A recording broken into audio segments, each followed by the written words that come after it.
Hello, everyone. Charles Watts here. Welcome back to Inside Arsenal. Sorry, the last couple of days has been a bit dry on here, but as you all know, I was away on holiday. And I did my best to sort of keep the content going as the week went on. But those last couple of days were just impossible because of everything that was going on. And I'll be honest, yesterday after the Aston Villa defeat, I really couldn't get myself up for doing it anyway and trying to squeeze the time in. I was feeling so utterly dejected and low, as I'm sure you all were, after just a horrible day at the Emirates.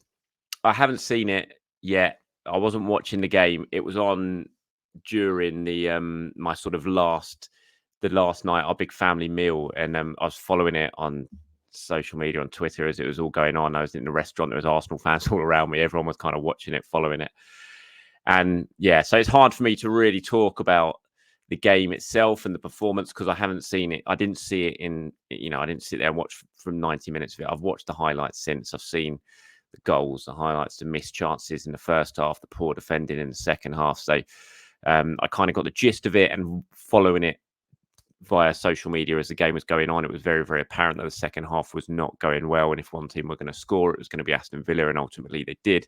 And it was just an absolutely crushing blow at just a time of the season when you can't really afford it. And coming on the back of Liverpool having slipped up against Crystal Palace just beforehand as well, it made it even doubly more frustrating. I have to say, I was dreading this game all week. I was dreading it. I hate playing Aston Villa at the Emirates. Of all the teams, they're right up there with the teams I just never feel confident about beating.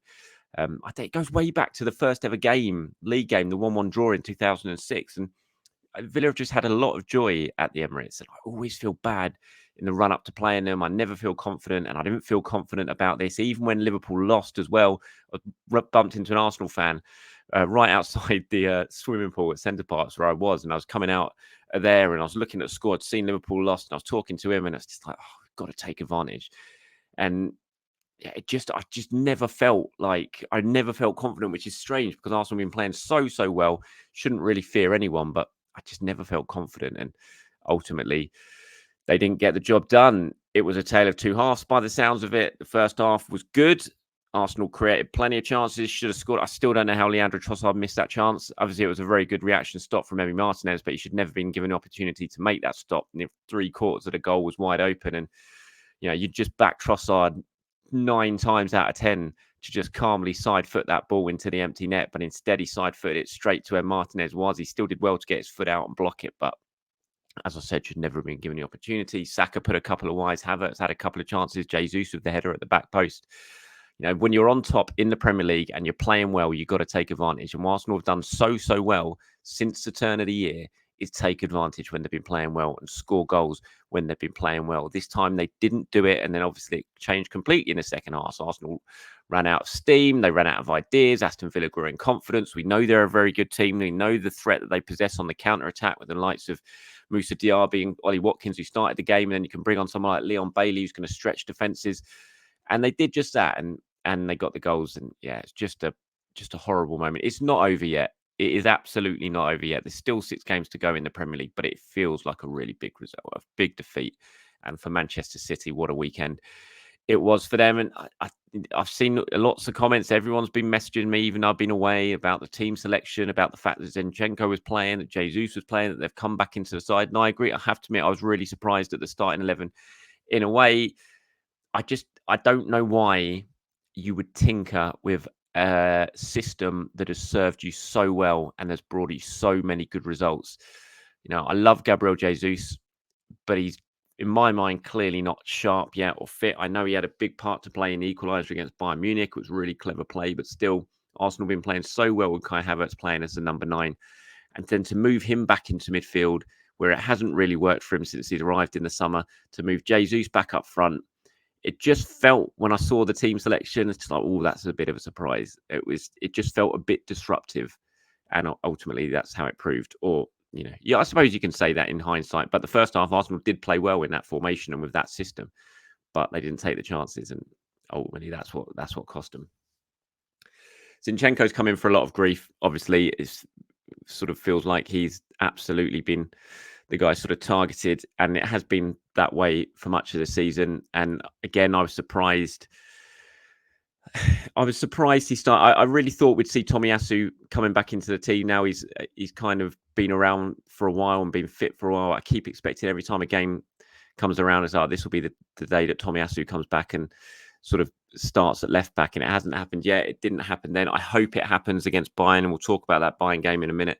I hope Tomiyasu plays at left back against Bayern. Zinchenko's clearly struggling for form, for confidence, for whatever, but there is an issue there. He is being targeted.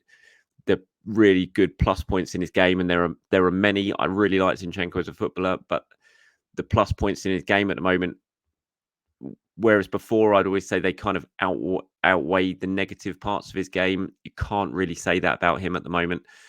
And it feels like something needs to change in that left back position, which is becoming, strangely, because of the options Arsenal have at left back, and they have plenty and they're all good options, it is becoming a bit of a problematic position, though, because they don't actually have that kind of proper left back, top quality first choice left back. They have a number of options, but none of them you can really say a first choice. And maybe that is a little bit of an issue that needs addressing in the summer, and we'll wait and see if it is or not. But yeah, I those two players certainly seem to disrupt things a little bit, I think, coming back into the team in recent weeks, and the performances have dipped a little bit. Bayern Munich, again, first half was good, struggled in the second half, very, very similar against Aston Villa. But the key thing is, and look, I've got this quote from Declan Rice after the game where he said, now that reaction starts in the Champions League against Bayern, so we'll be ready for that. We have to park this to the side now. It's gone. It's a game of football. We've lost, but we need to bounce back. That's for sure. It's a great chance for us to get into a Champions League semi-final, go into the Allianz Arena. It's going to be a special night. It's time to pull our socks up and show everyone why we're in this position. It's not over yet. There's 6 games to go. We're in an unbelievable position, 2 points behind. We're still ready. We're still focused on what we want to do and what we can achieve. There's going to be many more twists and turns in the Premier League. I think you can see that with the other results today. Anything can happen, and we'll stay positive. And look, as down as we've been in the last couple of days, and I know, how I felt, and I know you guys would have felt exactly the same ever since that full-time whistle against Aston Villa. Declan Rice is right. There is still a hell of a lot to play for. Arsenal are still in a fantastic position at the start of the season. If you'd have said with 6 games to go, you're 2 points off the top of the table, you're going into a Champions League quarter-final, second leg, all square, with the game very much in the balance, you'd have snapped people's hands off to take that. Yes, what happened against Villa was disappointing. Absolutely, it was disappointing. And it feels like a massive missed opportunity for Arsenal to really seize control in the title race after what happened with Liverpool. They didn't, but it's gone now. And one thing you cannot do is feel sorry for yourselves, because if you feel sorry for yourselves, then that's it. This game will be done and dusted. Arsenal lose to Bayern Munich. They'll go to Wolves at the weekend and lose, and then it is season over. And you can't afford that to happen. You haven't worked so hard since January to go on this unbelievable run to then just throw it away and have a season done in the space of a week. So they have to focus. I'm sure they will. And they need to go in over the next 2 games and put in really top performances and try and get the job done, because we could all feel a hell of a lot better about ourselves if Arsenal go to Bayern and produce what would be a historic night in the club's history by winning there and making it into the semi-finals of the Champions League, and then backing it up with a win against Wolves at the weekend. And don't forget, Manchester City don't play. I think Arsenal play 2 more Premier League games now before Manchester City are next in action. So Arsenal win those 2 games, they'll be 4 points ahead of Manchester City. And that does put pressure, even on the likes of Manchester City. That will put pressure on them. So it's still all to play for at Arsenal, and that has to be the mindset, no matter how disappointed everyone is feeling right now after the weekend results. As I said, Zinchenko is coming in for a lot of criticism at the moment. And I think that decision and what Mikel is going to do on left back against Bayern on Wednesday night is going to be really, really interesting. We'll have to wait and see what's going on with Arsenal in terms of potential team selections. Mikel's, I'm recording this. This is pre-recorded, by the way. I've been recording this. I got home just now. This is Monday evening. I'm recording it now. I'm going to put it out on Tuesday morning while I'm flying, because tomorrow morning I drop my kids to school and then go straight to the airport and fly out to Munich. Mikel Arteta is going to have his press conference on Tuesday evening at the Allianz Arena. I'll be there for that. And then obviously it's a match on Wednesday where I'll be there, of course, for that as well. So we'll wait and see what Mikel says in his press conference, and we'll wait and see who travels to Munich for Arsenal. There are a few doubts. Martin Odegaard, who we'll talk about in a second.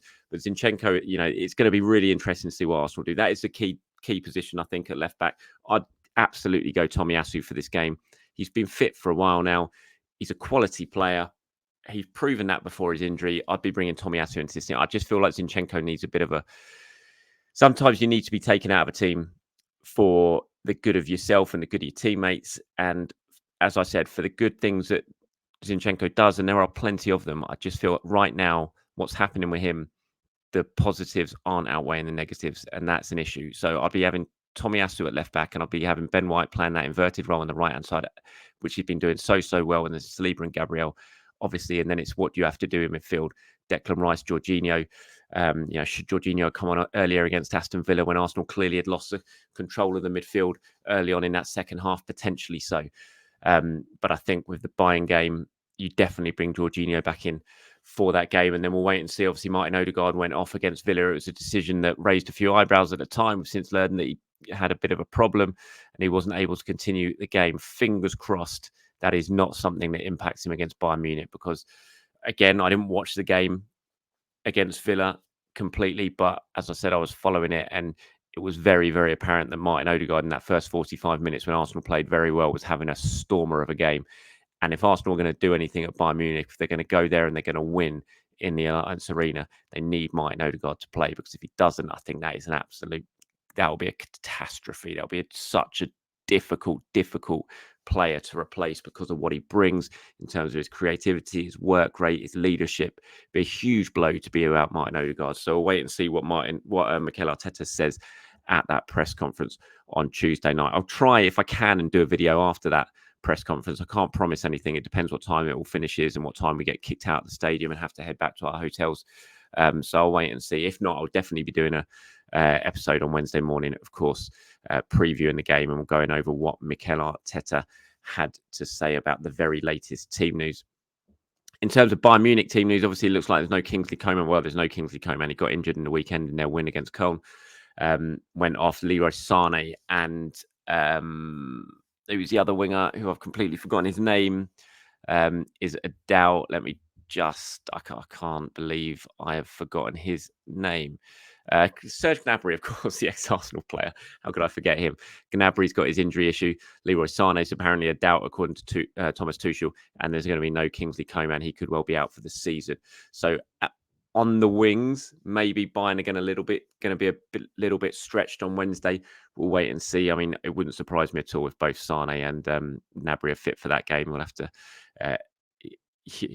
Whenever you see sort of injury updates from managers ahead of big games like that, you take them all with a pinch of salt. It's clear that Coman's not going to be available, but Sané and Gnabry will have to wait and see on that. And if I do get any updates while I'm over in Germany, of course, I will bring them to you. And even if I don't get to do a video tomorrow after the press conference, I will be doing live updates from that press conference on my social media. So keep your eyes peeled for that.